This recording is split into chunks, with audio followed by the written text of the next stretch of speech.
জীবনে সুখে হতে চাইলে এই 10টি কথা মেনে চলুন। অনেকেই আছেন যারা সুখের দেখাই পাচ্ছেন না। একদিন সুখে থাকলে 10 দিন কষ্টে থাকেন।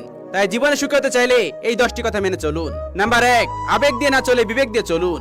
কারণ আপনি আবেগ দিয়ে চললে অনেক ভুল করবেন, আর সাথে আপনি কষ্টও পাবেন। আর বিবেক দিয়ে চললে আপনি ভুল করবেন কম, কষ্টও পাবেন কম। তাই আবেগ দিয়ে না চলে বিবেক দিয়ে চলুন। নাম্বার 2, অনেকেই আছেন সহজেই কারোর মায়ায় পড়ে যান। এটা কখনোই করা যাবে না, কারণ মায়া এমন একটা জিনিস যেটা আপনার জীবনকে ধ্বংস করে দিতে পারে। যেমন আপনি যার মায়ায় পড়লেন, সে আপনার মায়ায় পড়লো না, পরে কিন্তু আপনি কষ্ট পাবেন। কষ্ট পাওয়ার পর আপনি নেশা করবেন, তখন একটু একটু করে আপনার জীবনটা নষ্ট হয়ে যাবে। নাম্বার 3, সহজেই কাউকে বিশ্বাস করবেন না, কারণ আজকাল মানুষ বিশ্বাসের মূল্য দিতে জানে না।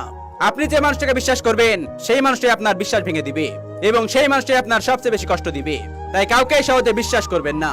নাম্বার 4, কারো ক্ষতি করবেন না। আজকে আপনি কারো ক্ষতি করলে কালকে অন্য কেউ আপনার ক্ষতি করবে।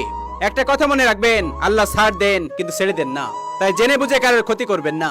নাম্বার 5, কেউ যদি আপনার মনে প্রাণে ভালোবেসে ফেলে, তাহলে সেই ভালোবাসার সুযোগ নিয়ে আপনি তার সাথে নোংরামি করেন না। মনে রাখবেন, আপনার ঘরে মানুষ আছে।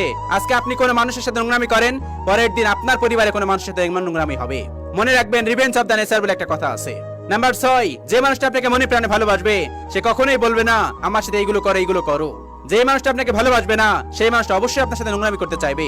তাই সেই সব মানুষ থেকে দূরে থাকুন, তাহলেই সুখে থাকতে পারবেন। নাম্বার 7, যে জায়গায় আপনার সম্মান নেই, সেই জায়গা থেকে আপনি সরে যান, আর নিজেকে এমন ভাবে তৈরি করুন যেন মানুষ আপনার ছায়াকেও সম্মান করে। নাম্বার 8, হুটহাট করে রেগে যাবেন না, কারণ আপনি রাগের মাথায় এমন কিছু করে ফেলতে পারেন যা আপনার জীবনটা নষ্ট করে দিতে পারে।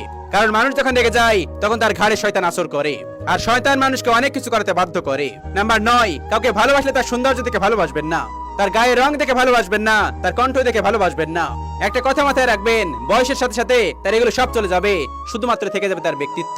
ভালোবাসলে মানুষের ব্যক্তিত্ব দেখে ভালোবাসবেন, ভালোবাসলে মানুষের মন দেখে ভালোবাসবেন।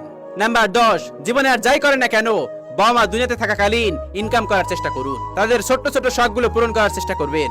একটা কথা মনে রাখবেন, এই পৃথিবীতে কেউ থাকবে না, তেমনি আপনার বাবা মা থাকবে না। তাই মা বাবা বেঁচে থাকতে ইনকাম করার চেষ্টা করবেন, এবং তাদের ছোট ছোট শখগুলো পূরণ করার চেষ্টা করবেন।